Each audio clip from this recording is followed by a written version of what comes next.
Hey, welcome to the Drawing Solo podcast. My name is Mason McKinney, and I'm with. Orphic, hello. And if you want to learn more about the comics I'm working on, check out the pinned comment below. So, Orphic, where are you from? I'm from Puerto Rico, born and raised, and I moved to the States about a decade ago now. What, okay, moved to the States about a decade ago, you say? Yes. So I was living in Puerto Rico and my mother was looking for a job. So she found an opportunity over in Arizona and we moved there at around 2014 now. My goodness.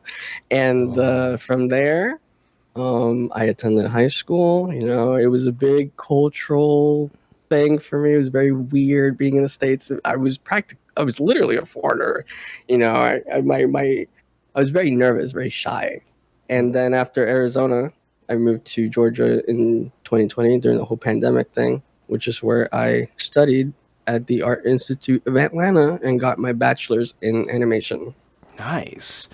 Like, what was some of the culture shock that you noticed from moving from, you said, Puerto Rico? Yes, to the States. From Puerto Rico. Well, I don't know if this is going to make any sense, but first of all, whenever somebody would hold the door open for me, for example, in like the school I attended to in Arizona, I would say thank you, and the person would be like, "Mm-hmm."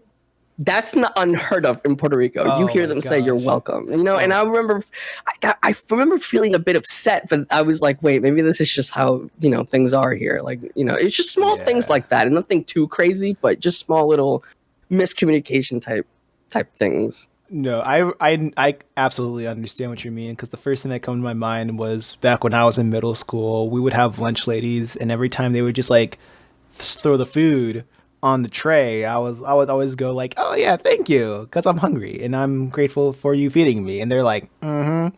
Like, right. It feels kind of weird, doesn't it? Yeah. Like, okay. It's not lost. It's not lost on me. Yeah. I still feel that sometimes too, definitely. Oh my goodness. Yes. Yeah. So what got you into wanting to study animation?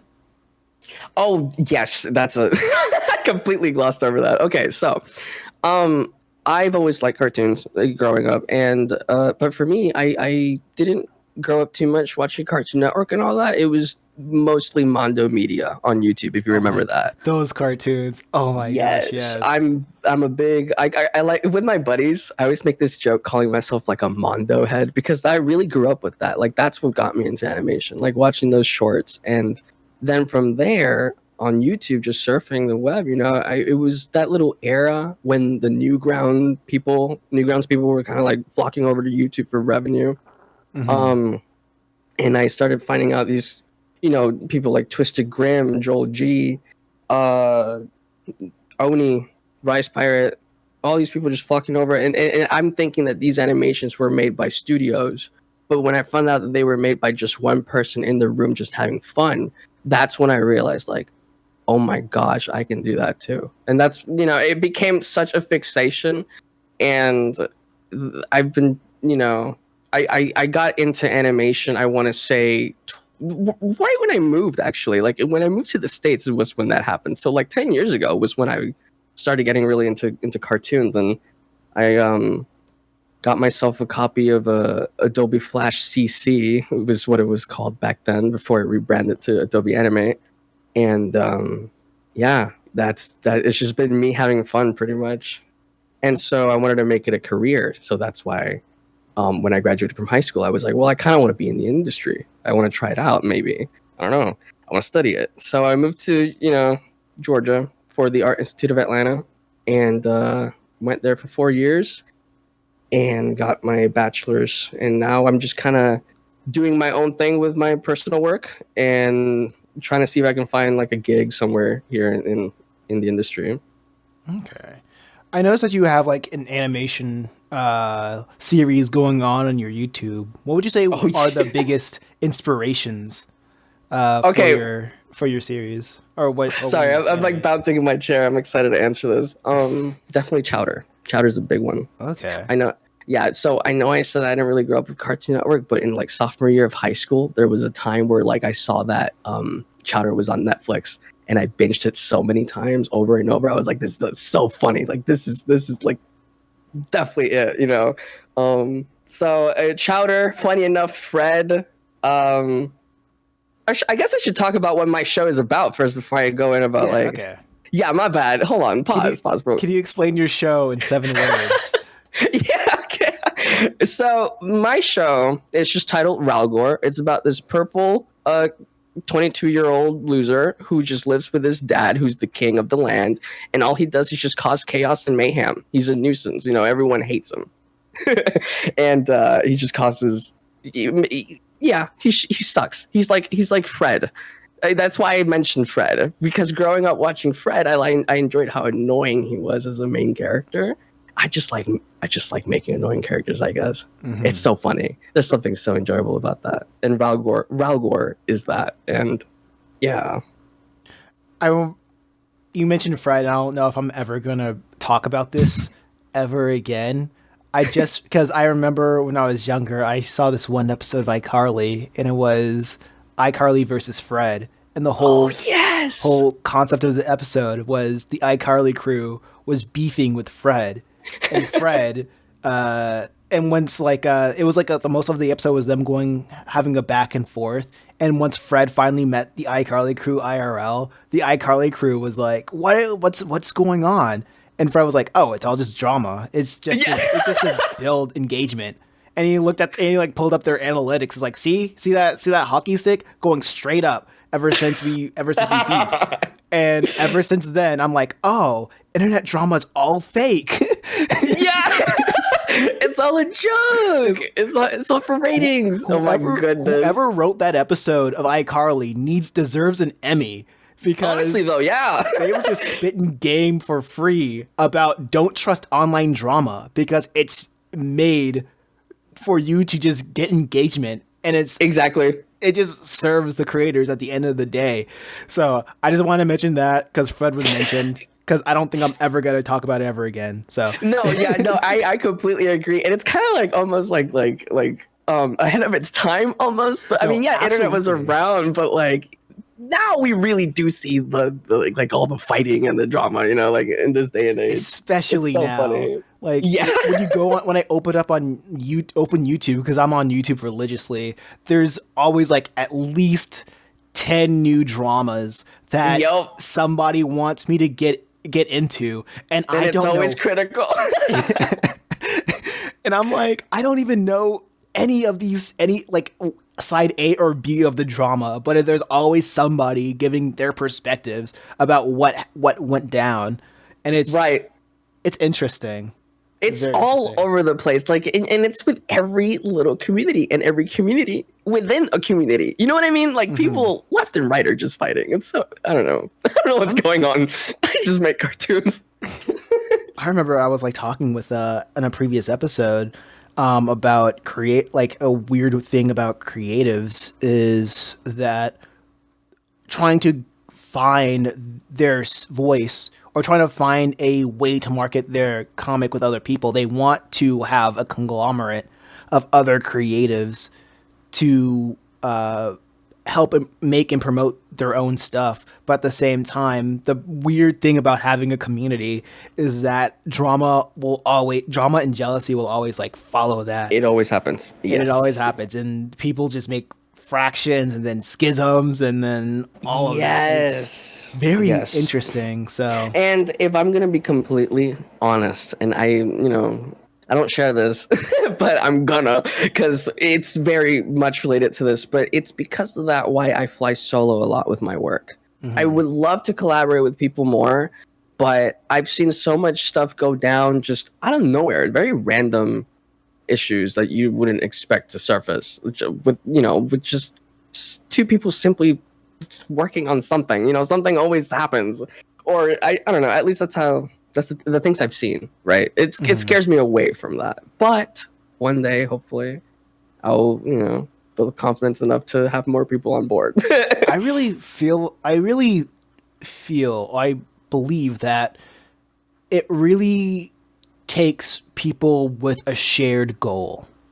when it comes to working when it comes to working with other people, because True. if everybody wants something different, wants a different end goal when it comes to associating or working with other people, a schism is going to happen. Like That everybody's is going to true. break apart. Oh my So goodness. with And me I've seen it a yeah. lot. Like for It's me, very ooh. unless I understand what people want at the end of the day, like I can understand, we can probably work with each other until the end of until the end of that transaction is over with. I know it's like Right. very weird, and it's a weird thing to talk about when it comes to art, because everybody wants to be, oh, it's friends. We're here to make each other feel good and positivity, but but but at the same time, we're adults. We got to leave the fairy tale land to the fairy tales, and in the It's true. It reality, is, yeah. we Oh yeah. we have to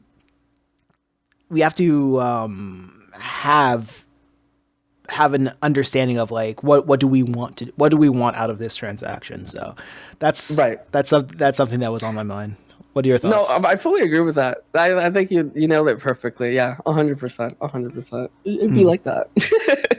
Yeah. So you said your inspirations for Ralgor was Chowder and Fred. Can you explain for the audience who are unaware of what is Chowder and what is Fred?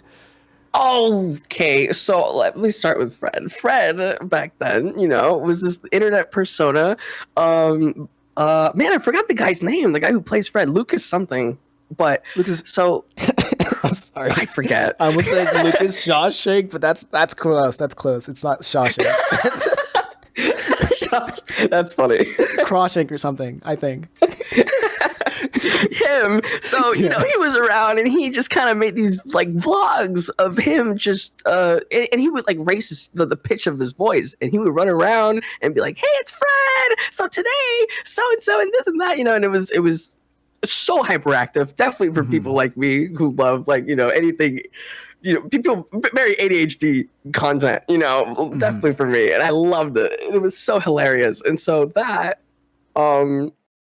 Chowder shares that as well, which is also why I love Chowder. I love very sporadic, quick, fast-paced humor. And Chowder, for those who haven't seen it, is about this kid. I don't know what kind of creature he is. No one knows. It's been an argument. He has like the tail of a raccoon. I don't know. He's like this cartoon character, and he's like a cook. And he just messes everything up in the kitchen. It's really funny. Everybody gets mad at him. He gets assigned these tasks to do for the kitchen that he works with Mung Dal, and he just messes everything up. So it's you see the pattern. Like, I just love characters who are they're dumb, so dumb that they're funny, and they just mess everything up. Like, there's something about that trope that just gets me, and that's what Ralgor is. And I have so much fun playing him and making these cartoons with him. I remember you said earlier in the conversation that you were watching a lot of Mondo Media cartoons. Can you also explain what are? I am familiar with Mondo Media, but for the audience, can you explain a little bit what they are? So Mondo Media was this YouTube channel. It started like its own website, but then they like went on YouTube and they blew up there. But basically, in its prime in 2013, it was a YouTube channel that was basically the Adult Swim of YouTube, and there were a lot of shows on that channel that were like adult animated cartoons, like Mondo mini shows is what they called it. So you had shows like Happy Tree Friends, which it's about these cartoon animals just killing each other off or just dying in the most most brutal way. It was meant for shock. It was animated in such a cute fashion, but then once the ball dropped and you witnessed the gore, you realize, okay, wait. And that Happy Tree Friends and I think like every other Mondo Media animation, like Deep Space 69 or Dick Figures, they're all targeted for adults, and it was just such a fun time. Like, no one cared. I don't know. It was fun humor too. It's not like the kind of really raunchy, all about sex type shit that we get now. Back then, it was more, I would say, just for fun. I don't know. Like, none of it was supposed to be good either. And I think that that's what made it special. Like, it was people having fun making those shows. And I really, I love that. I love seeing that. I love seeing, because when you can tell someone's having fun with their project, it kind of makes it more enjoyable to witness, to watch. What do you think what is the cause for the change of atmosphere? What are your thoughts on that? For adult animation? I don't know, to be honest. I don't know. I think so. Obviously, adult animated shows, there are so many that do only talk about sexual content. It's all about, trying to be as vulgar as possible, trying to really push it like, oh yeah, this is for adults, so it has to be really fucked up. I don't like that. I don't know where that came from, and I know that it's kind of been around forever. I mean, you got shows like Panty and Stocking, and you got Drawn Together, which are both really vulgar, shows. Very funny, but but even then, I don't know. It's always been there. It's just seeing it more on the mainstream, if that makes any sense. Stuff like Family Guy, or like Brickleberry. Oh my lord. Paradise PD, if you even know any of these are all like Comedy Central shows that, unfortunately, I do. Yeah. I think I've seen every episode of Paradise PD. Oh my god, really? Yeah. Oh lord, that was me with Brickleberry. When I don't know why I watched all of that, but anyways. It's literally I am kind of inspired by the team behind that, because they essentially made like the same show 3 times. And they're true, actually. And they're wait, what's the third one? What would the third one be? Farzar. It's Paradise PD, but sci-fi. Oh really? Oh, I've not heard of that one. Oh my goodness. So yeah, I think in an episode they all had a crossover because they could. So wait, that's fun. Okay, see, that's pretty cool, actually. I don't know. I have not seen Brickleberry. I have seen all of Paradise PD and all of Farzar. So I don't know. Man, I just yeah. It's a mixed bag for sure. Like, because when I was I don't know why I watched it when I was 14, but when I was 14 was when I watched Brickleberry. No way, dude. I don't know why I did. Like, I don't know why. No, let me rephrase that. I don't know why I had access to that. But I watched it, and I remember thinking like, wow, this is a lot. But why is it a lot? And that's when that whole thing started, where I was like, this is like trying to be like, this is really pushing it. It feels like it's trying to be a shock, and I don't know if I fuck with that. Dude, I remember, I think being 14 and having access to the internet is probably like the worst thing to ever happen to anybody ever. Yes, because actually, yeah. I remember, I'm outing myself, and I'm pretty sure my mom's gonna listen, but I remember but I remember when I had my tablet, like looking at like Mondo Media and like all their like edgy stuff. Not only that, looking at, I remember when I was like 14, I was watching like Panty and Stocking with Garter Belt. Oh my goodness. And Drawn Together, and like another super edgy cartoon. No, and, Drawn Together was, that's something else. And like Fritz the Cat, and I was like, it's all this stuff that like literally no one child, I'm gonna call myself a child because I'm like 24 right now. That was like 10 years ago. No child should have ever had access to this kind of entertainment. And no, it's true. Really interesting. True. I don't know how it's messed up. I like look, and you know what? It's funny you mentioned that your mom might be watching this, because I think mine would be too. Mom, listen, I cannot believe you. Her and I, we would sit together. I'm outing you out, Mom. We would sit together. We would watch Happy Tree Friends together when it would air on MTV. We loved it. I was like, what? I think it's so weird. Like, like that fun kind of gore, like something about it was just more entertaining than like the really like the other adult shows. Again, with like where it's all about sex, drugs. I think it's weird. I think it's different because I think it's like innately different in the way how violence like not alters our brain, but how we respond to violence versus how we respond to sex.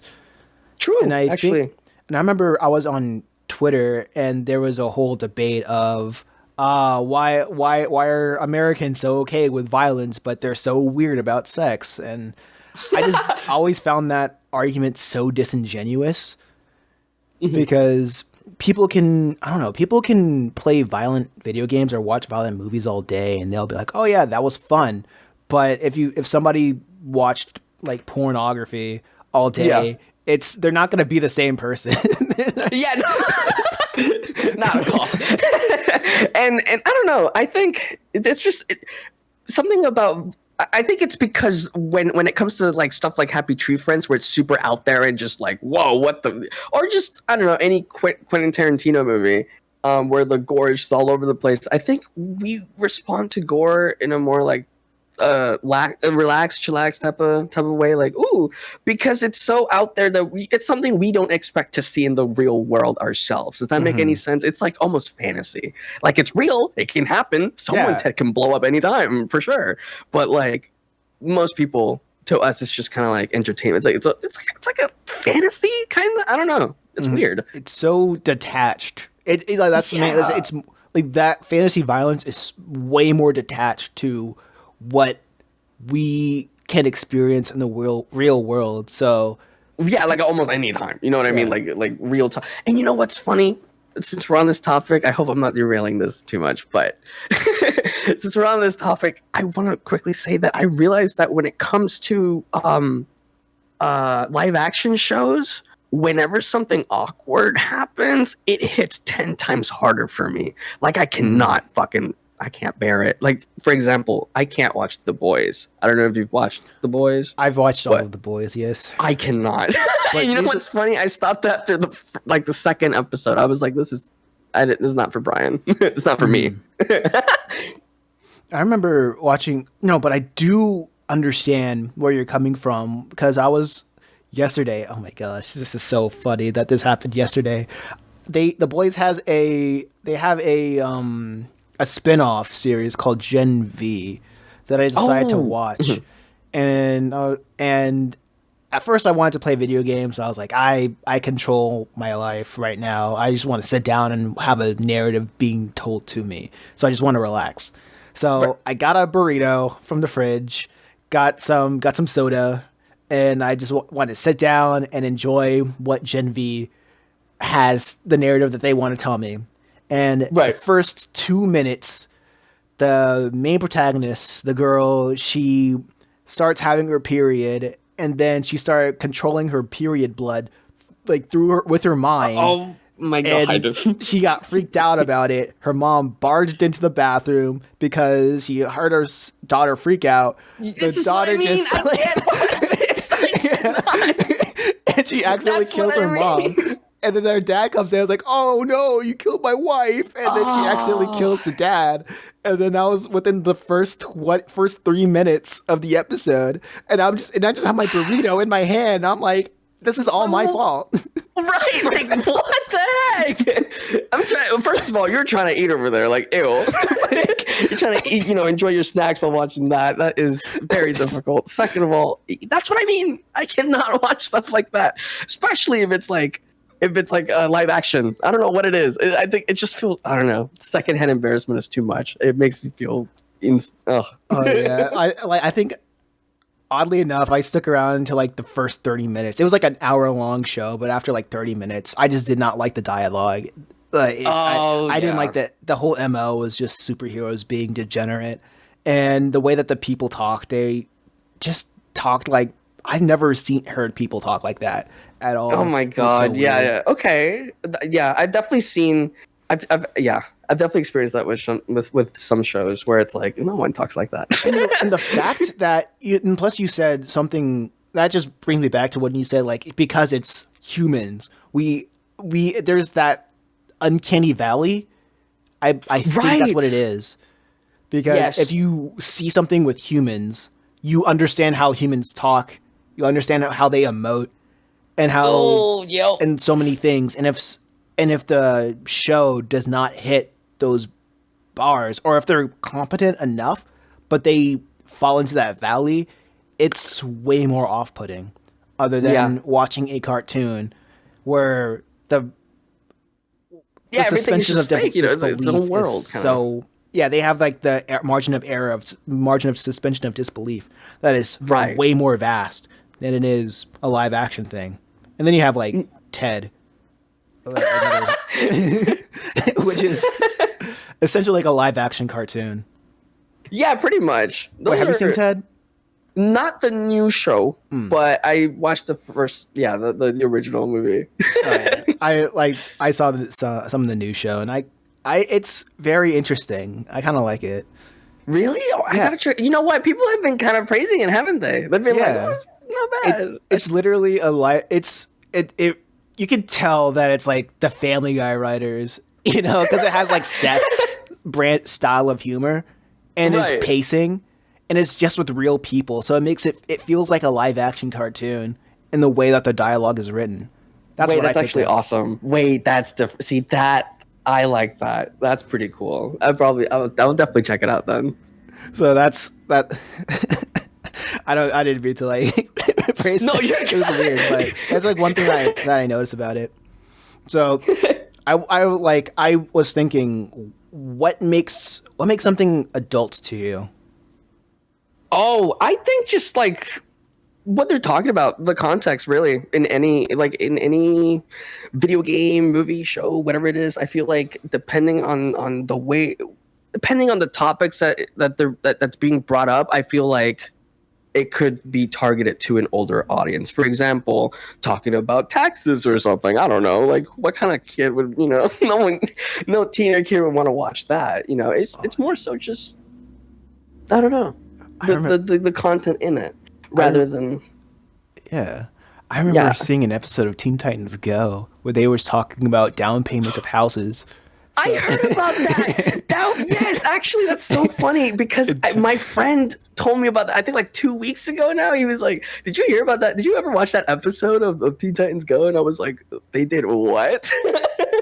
That's so funny. Like shows like that are very interesting to me because I remember when it first came out, everybody hated it because everybody wanted what was the last thing. But I think after seeing the first episode, I realized what they wanted to do, and they realized what they wanted to do, and 10 years later, they're still doing what they want to do. Yeah, and that's respectable. And they kind of like got on people's good side too. You know what I mean? Like I feel like people now really, really like it. I hear more people talk about it now than back then. Like at least like in a positive way. Because people would talk about it a lot back then, but they were just dogging on it because you know that's not what they wanted or whatever. Yeah, but I think like there's something that you were saying that making something adult, you talk more about what kids might not relate to, and I think there's like it's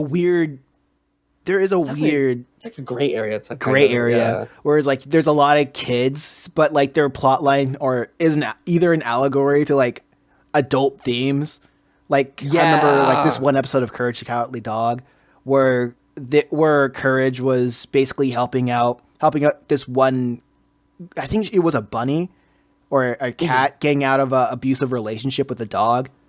So the bunny can run away with. Oh my goodness! With her. Yeah. With her friend. That's dude. I forget how much Cartoon Network kind of like they kind of pushed it a little bit sometimes, and it's you know they knew where to stop, but some topics and some shows in Cartoon Network always take me by surprise, especially regular shows as well. Oh my god! And it's like very interesting having like that maturity. There's like the difference to me. There's a difference between being adult and being mature. That's you nailed it. That's what that's what I was trying to look for in my head. Yeah. But yes, that's exactly it. Like with maturity, you stand the test of time longer because for the younger audience, they may not know the implications of everything, but they understand. Oh, our character wants to. They notice an L, and it's up to the protagonist to understand how to go around to find the solution from that ill. They don't even need to understand that this is a real thing that happens in reality. They just understand that this is messed up. Here's how we can stop it or like avert it. Right. So we can get to from point A to point B easier. And in a lot of adult, quote unquote adult, we understand adult series. They take for granted that their audiences are aware of those social ills or those or not so, well, I'll just say ills, albeit social, personal, or environmental or external, internal or external. Right. And they just say, man, I'm so tired of these racist, or I'm so tired of all these of X, Y, and Z. I'm tired. Man, I just want to blank politicians. You know what I mean? Yeah, it's like, okay, whoa. I'm like, this is weird. Like, that's I don't know. It's like Cocomelon for people over 18, and it's weird. Right. Oh my god, it's like pushing everything that like, oh my gosh, that only adults will understand, right? Yeah. Oh my god. There's a going back in the conversation about being 14, how there's a weird crossover now more than ever. I feel like it's always been there. I say now more than ever when I talk about all the stuff I've been watching when I was 14. But it's weird how I'm noticing a lot more kids in the like 14 and around that age looking at those adult series or entertainment, and because they don't have a barometer of like what's good or what's bad. They're like, oh yeah, this is how it's supposed to be. This is for adults, and adults can do more things than I can, so this might be good. Oh yeah. With me personally, I grew up with Nostalgia Critic and Mysterious Mr. Enter, so I know what's bad. so I grew up with cartoon reviewers, so I know what's good and what's bad. But that's a joke. Funny. What are your thoughts on that? I think it's always been there, but the not issue. I don't know if it is. Yeah, I guess it is an issue, kind of.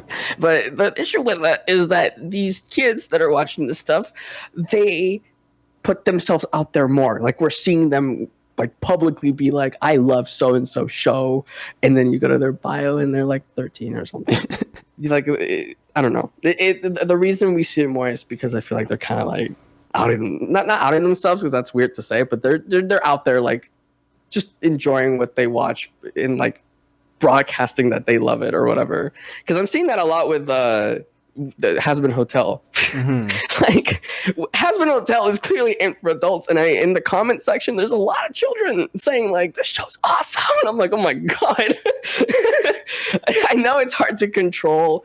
You know, I mean, I'm guilty. I've watched a lot of messed up stuff growing up, you know, with the internet and Mondo and all that. But wow, now that I'm an adult myself, now that I'm 22 and I see it, I'm like, fuck. You shouldn't be watching that, but I did the same thing. So. That is so real. I know. I keep telling this story all the time, so the veteran listeners of this podcast will know what I'm about to say.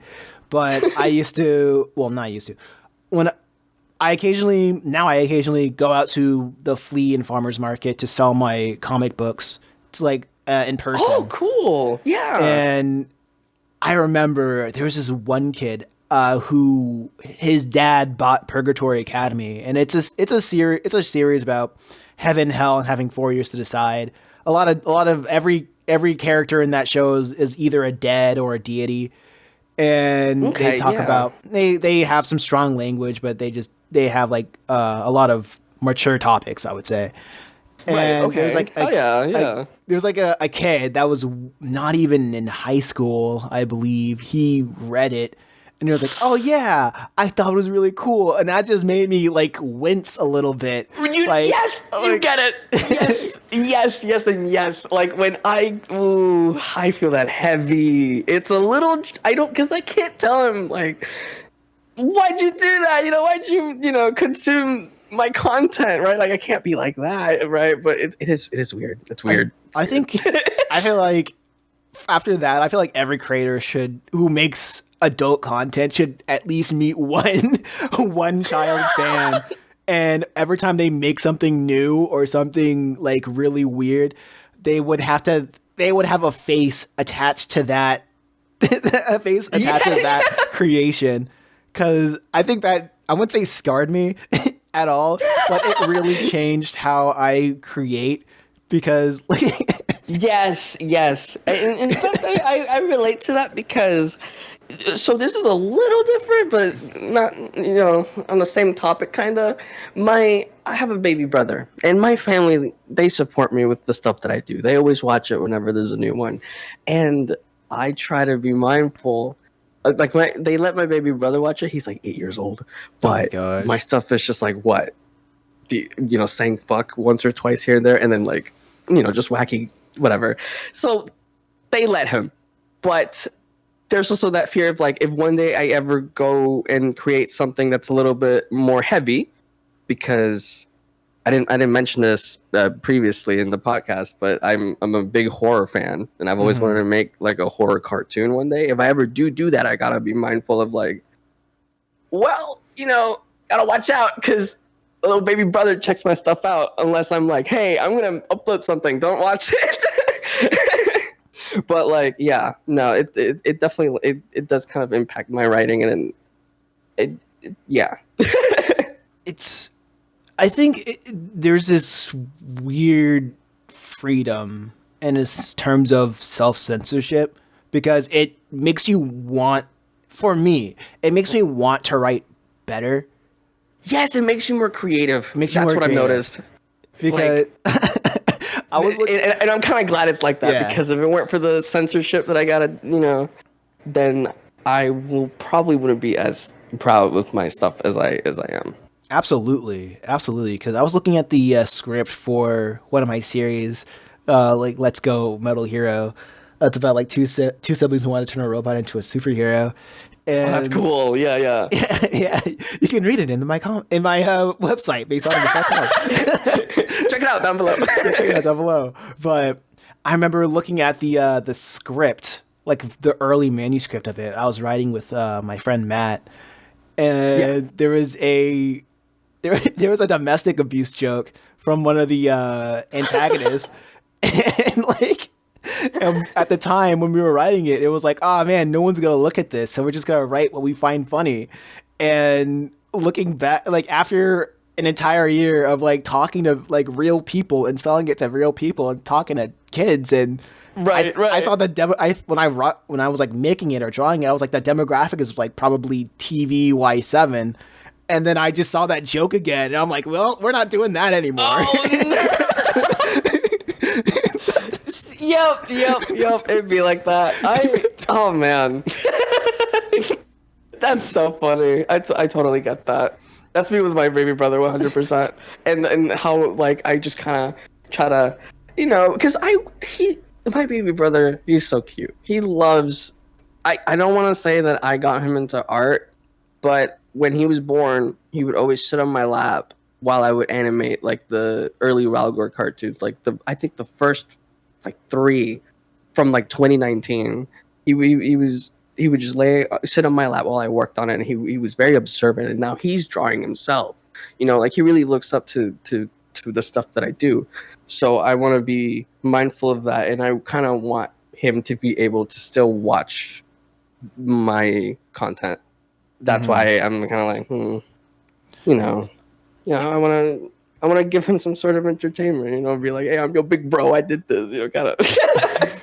What goes through your mind when you see that you're a influence on other people when they create?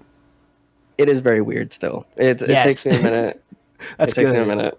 I remember that's good because like I feel like I feel that too when I was like, yeah. Because I remember there was like this one kid, another story that veteran listeners will know. I remember there's this one kid, he saw my booth. At my booth, I have like a poster with all my pages that I've drawn. So people will know that I make comics without bothering them or like telling them that I do. And Right. this one kid saw my poster and asked me, "Oh, do you make that? Do you make those comics?" And I was like, "Yeah." And he was like, "Oh, that's cool." Well, and I have an idea for a comic, and then I was like, "All right, cool, tell me." And it was a Pokemon idea. It was like a Pokemon fan fiction Ooh, idea. okay. And he didn't really know how to tell the story. So after he told me what he wanted to tell, I just said, "Oh, so basically you want to tell an XYZ story," and the story follows this plot structure, and this is what you're trying to say with that story. And he was like, "Oh yeah, I exactly like that. I'm gonna work on it, and I'll let you know." And then fast forward a couple months later, he said, "Oh yeah, you're the comic book guy. I remember you. I finally did that comic book, and Oh, dude. I put it on my library." And I was like, and he was like, "Yeah, you did this. You were a big inspiration." And I'm like, and I was like, "No, I'm not. I didn't do anything. No." That wasn't me. There's no way. I don't know this kid. What? I feel that. That's so cute, though. Oh my god, that must feel epic, dude. I feel that. When I have moments like that, there's some people who follow me, and their support is just. It means the world, and it blows my mind the amount of love that RALGOAR gets on Instagram, for example, and on YouTube. It's so wild to me whenever somebody's like, "I love your style. I inspire to draw just like you," or like, "Oh, I want to make cartoons too." It's like this is so engaging. This is perfect, and I'm like, "Oh my god, stop!" Actually, I'm not used to this, but thank you. you just unlocked a memory of how I found you again. Because for a little backstory for the audience, that we used to inhabit the same servers, but we would never really talk to each other. Right. So, like, I guess for people who are most of this audience are in their around 18 into like early 30s, so I think they'll understand what's it like being in a Discord server, or people who don't know what's like being in a Discord server. Imagine a classroom. You're not going to talk to everybody. You're not going to talk to everybody in that classroom. You're just going to talk to like 2 or 3 people. Yeah, like you and I, we would like walk by each other in the hallway or something. We would see each other every day, but we wouldn't talk to each other until like there was a class assignment, or something happens. But right. But after the as Discord servers go, they die or people move to other servers. I remember I was on Reddit and I saw somebody share one of your cartoons saying that you deserved more views, and I was like looking at it, I was like, "Oh, I know this guy." Wow. Okay. Yeah, so I was like, that's insane. I found you through one of your fans sharing your stuff through the animation subreddit. So that's so okay. That's kind of cool. Whoever that was, thank you. That's so sweet, though. I didn't know that. That's how. Wow. That's really something. I had no idea that post was ever made either. Like I don't see that. It kind of. That was a few years back, and I was like, man, I hope that one day I'll get people like that. That's like willing to like. But that's so cool. You're a very blessed position, I'd say. Thank you. I'll try my best not to ruin it. All these eyes on me. I'll make you guys proud. Just don't go. Don't get into any trauma, I guess. Oh my gosh. Oh yeah. No, I'll just keep working. I'll stay in my own lane and I'll make these tunes. Absolutely. No, but yeah. Absolutely. That's very cool. Okay, so moving on with the scripted questions. Why do you create? Honestly, at this point, it's let me not word it like that, because I was gonna call it an escape, but that makes it sound like I'm suffering. I don't mean it like that. It's just animation to me is like a video game. Like when I open Flash, it's like opening fucking Minesweeper or Tetris or something for me. It's a pastime. It's a big hobby, and I don't know how I'm so fixated or what it is, but something about like hitting play and seeing these characters move and me creating my own world, it's addicting. It's really addicting. It's fun. For me, it's just so fun. So I just keep going. But sometimes, I would say that is what So I haven't made a new RALGOAR cartoon in like a couple months now, and the reason for that is because there are I kind of just go for it, and I'm not happy with how it turns out. And so the issue with just going for it and treating it like a video game is that I'm not taking my time with the writing and making something different. Because I don't know if you realize there's a pattern in my cartoons where a character dies and that's the punchline, and that kind of needs to stop. And I want to make something a little different. But yeah, I create because it's fun and I'm obsessed. Okay. What is the process of creating a RALGOAR cartoon? Okay, so it used to be straight up going into the storyboard and then doing voices, animation, and then editing. Then it turned into a prompt. I would think of like RALGOAR does this, RALGOAR goes to that, RALGOAR whatever. And from there I go to Audacity and I start practically talking to myself. I straight up improv the dialogue. I write bullet points of how what what goes down, but there's no script. The dialogue is improv and on the spot. And there are many times where I have to retake, or I take my time with it, because obviously my first delivery with a certain line is not going to sound good. So there's a lot of like back and forth with that. So that's the problem with doing improv. But I improv the audio, talk to myself, basically layer the voices, because I voice almost everyone. And from there, I export that, import it to Flash, I animate it, edit it, I upload. Do you time yourself of how long it takes to do each part of the pipeline? I haven't, but okay, let me see. Usually, so there was a time where I would say I was on fire. How? I don't know how I did it, but in like 2023, from January to like, I want to say May, I was able to pump out a cartoon every 2 weeks. I don't know what the fuck. My grades did suffer. Mom, if you're listening, sorry. But I graduated, so it's whatever. But I would say that like, for thinking of an idea, it's really quick. It's on a whim because I want to animate so bad. I'm very eager. So I'm just like, I don't know. RALGOAR gets ice cream. Fuck it. Then from there, that's like what, like a couple seconds. Think of a prompt. Then I go to Audacity, and then I start doing like the voice stuff. I would say that takes like about an hour or like 30 seconds, because I try to limit myself to a minute of animation, because I feel like that's more doable and I can pump out more. I know I do believe in quality over quantity, but I like the balance that I've been able to have until now. I've been kind of, RALGOAR's in development hell right now, but during that time, I would just do the voices. Would take like an hour or two, and then from there I just start animating, which would take like, I guess, 2 weeks or so, depending on the length of the cartoon. 2 weeks. But yeah, and that's pretty much it. I think that's it. Yeah, I'm trying to think if there's anything else that I do. I edit afterwards, but it's nothing crazy. Like, it's just adding music and like sound effects, but nothing too wild. I really appreciate.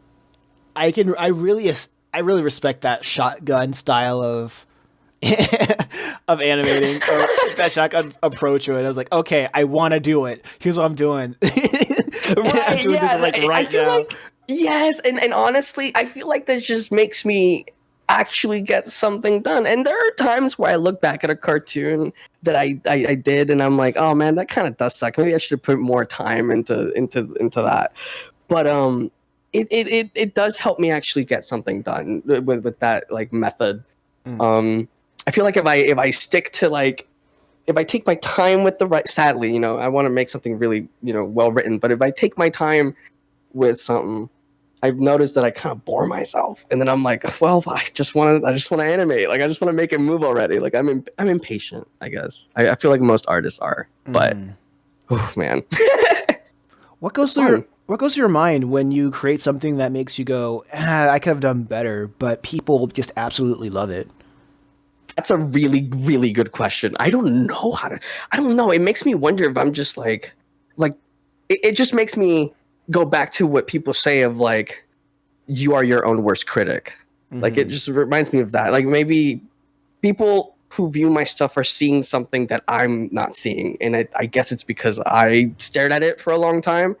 I don't know. It is kind of. It feels good.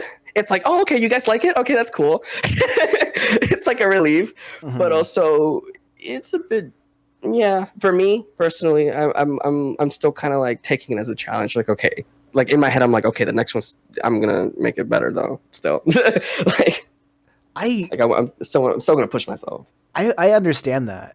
It really, it's very weird because in my mind I'm very cynical about about how people will perceive what I put out on the internet, because usually when I think the last update that I posted of Metal Hero, I felt some places were rushed, which they were because I was working. Because I was, some places were rushed. I haven't looked at the dialogue in like years. And when I'm like drawing, I'm in the mode of like copying what was on the manuscript and then pasting it into the page and just making sure like the visual hierarchy are just nice. And then I post it on the internet, and I get praise, even though I'm like, this could have gotten better. But I constantly go off of the idea, which I've heard from a game development, was your quality assurance is when people start complaining. Ooh, okay. Yeah, I like that. So that's pretty good. Yeah. So like, I do what I can because I know perfection is just made up. Like well, I shouldn't say that. I say I get what you're putting down. Yeah, though. 100%. No human being can make what is perfect. So when it's done, it's done. And when people start complaining, I'm still waiting for people to complain. Until that happens, I'm willing to have a open conversation of like what their ills are and see how I can improve later. Right. Because if it's out there, then it's out there. I'm not like, it's done. I got to do something else. But as soon as somebody starts complaining, then I guess it's like that. It's like that one quote that my friend told me. What was it? There's one, like, what was it? There's multiple lessons in failure than there is in success, to paraphrase him. And I know he got that from Lego Ninjago. So that's from Lego. That goes hard. Lego Ninjago. What the heck? I need to watch that show. That's really good. Yeah, I like that a lot. Gotta frame that. And then you have like a Lego person, like an old Lego person who said that framed on your wall. Yeah, oh my goodness. That's so funny, actually. That line goes pretty hard. Oh my lord. Yeah, dude. And then I don't know. I like the comments. Because I have gotten people complaining about my work, but I love these comments because they're all about how they hate RALGOAR, and that's the intent. I think that's so funny. There's some people who are like, God, I just want to punch him. Like, I hate that guy. Like, that's different. Those kind of comments, I'm like, hell yeah. I'm glad that you felt that way. I know what you're talking about with that as well. I get that. Absolutely. Oh man, we're running a little bit low on time, but we have time for another question that's been scripted, but we haven't got to it yet. What do you want to see more in your what do you want to see more of in your field creatively? Creatively, this is gonna sound weird because we've gotten a lot of it already, but I want to see more people having fun with it. Does that make any sense? There's a lot of people who complain about how they're not good and how they just want to be the best thing ever. And it's like, stop, dude, just have fun. Why are you creating if you're not having fun? Like, that's always been my little argument with that personally, because I'm very nonchalant with it. I'm very much a hobbyist with it. And that's what makes me keep going. If you're going to go into it wanting to be, the best thing ever, you're going to get frustrated a lot. And you might get up there, who knows? Keep going for it. You might make it big. Hell yeah, fuck it. But don't suffer, you know, like have fun. I want to see more independent artists have fun with their stuff, and there's a lot of it already, but I want to see it more. And I also, this is just me with my little, with what I like. I like cute stuff. I like cute cartoons that are like for everyone, if that makes any sense. A cute 2D style, which is, you know, I love that. I want to see that more too. But that's just me. That's just me being like, it'd be cool if there were more, you know, very pastel colored cartoons out there that could look like something straight out of Care Bears, but it's like for all ages, or like aimed for like young adults or something, you know, something fun. I don't know. That's just me though. The first thing that kind of came to my mind was how I don't know how to phrase that, but I might get back to it later. But I guess to quote a sponge who live in a pineapple under the sea. What is fun? Yes. What is fun? How do people find fun in what they do? Well, to me, it's just it's that it's when the dopamine spikes in my brain. Like, for example, I mentioned this earlier, but when I'm animating, there are times where I'm just like, oh, this is such a drag. I'm so bored right now. But then I hit play, and then I see it move, and it has life, and I'm like, okay, wait. I want to keep going. Like, wow. I don't know. It's just kind of whatever makes a person feel that, like, euphoria, I would say. You know, you keep at it. When you find that spot with art that you realize it's like, oh, well, I like it down here. You know, like I like where I'm at right now. Then keep at it. Have fun with it. You know, do your thing, because that's the best. That's the best thing you could do. Yeah, I don't know. Do you think there's a reason why people are not making a lot of cutesy cartoons or cutesy stuff, or as much as you would like? I don't know. Or maybe you're just not looking for it. Maybe yeah. Maybe I'm not. I haven't found it yet. Maybe there is more stuff out there that I haven't seen. There's some creators out there though that are kind of really popping off with that. Do you know Deadly Comics? He's like an animator from like Newgrounds, and his work is so adorable. I might be aware of one of his works. Can you name one of his works? Oh Lord, hold on, let me pull it up. Because I don't know the names at the top of my head, but just anything by that animator, I guess, is very cute. Let me see if I can find like a. They made the. Did you ever watch the Moving Right Along kind of short music video with Mordecai and Twilight? Okay. Twilight Sparkle, I think it's her name. I don't know. I never watched MLP, but yeah. Like for me, I do like a lot of cute things as well. And I know it's a weird like stigma thing, like social stigma against like males, like appreciating what is very something that's made to be like massively appealed, because you don't see a lot of guys wearing like Hello Kitty unless they really want to be like very proud about it, you know. Right. there's no like oh yeah, there's a guy with a Hello Kitty backpack, and that's just and he just but he's just like having a regular dude fit, but like that's me. That's how I like. Yeah, no, I wear. Oh my Lord, I have like Lilo and Stitch shirts. I have a bunch of like Sanrio merchandise and like Care Bear paraphernalia.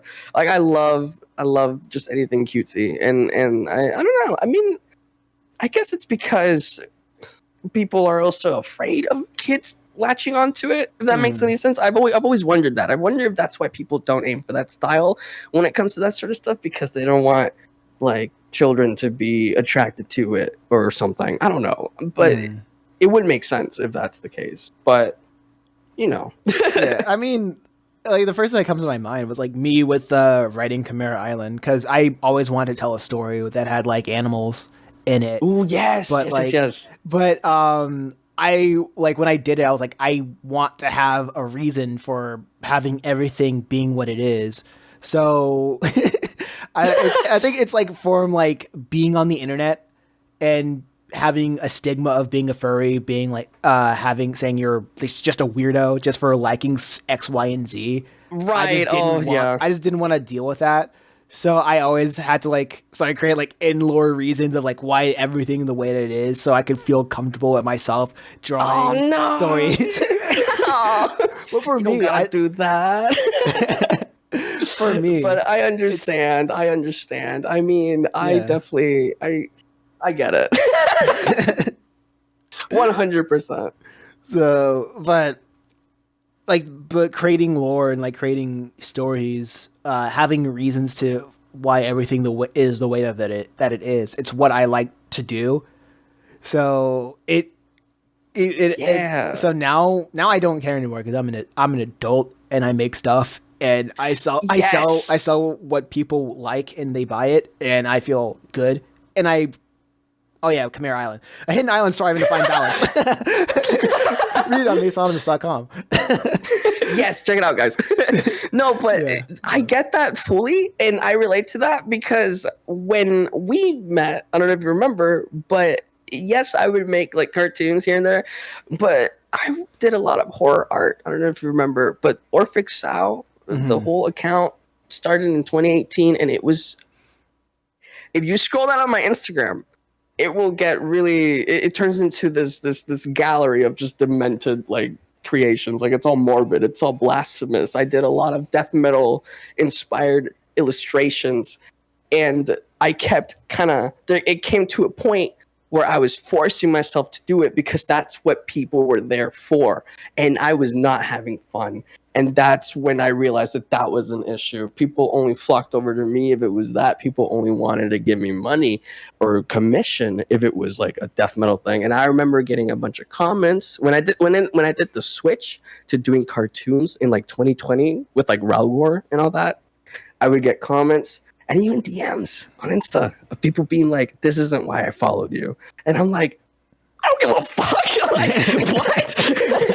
But it's, it took me a while to not give a fuck, if that makes sense. Now that I'm older, I'm like, I'm gonna do me. I'm gonna be unapologetically myself with my work. The weirdest thing to me, that's the weirdest thing to me. Why people would go to you and say this is not why I followed you, while you're giving them free content, free entertainment, and then they get. They get mad. Yeah, right. It's like, wait, what? I'm sorry that you got mad for this free content that you paid for, I guess.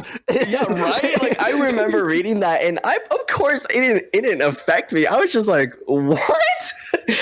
That's so funny. Like that's so odd to me. I don't know, but and then I was kind of stagnant for a bit with that, and then I don't know what happened, but Instagram Reels apparently became. I guess like it's the new thing now or whatever with the algorithm, and that didn't mean for.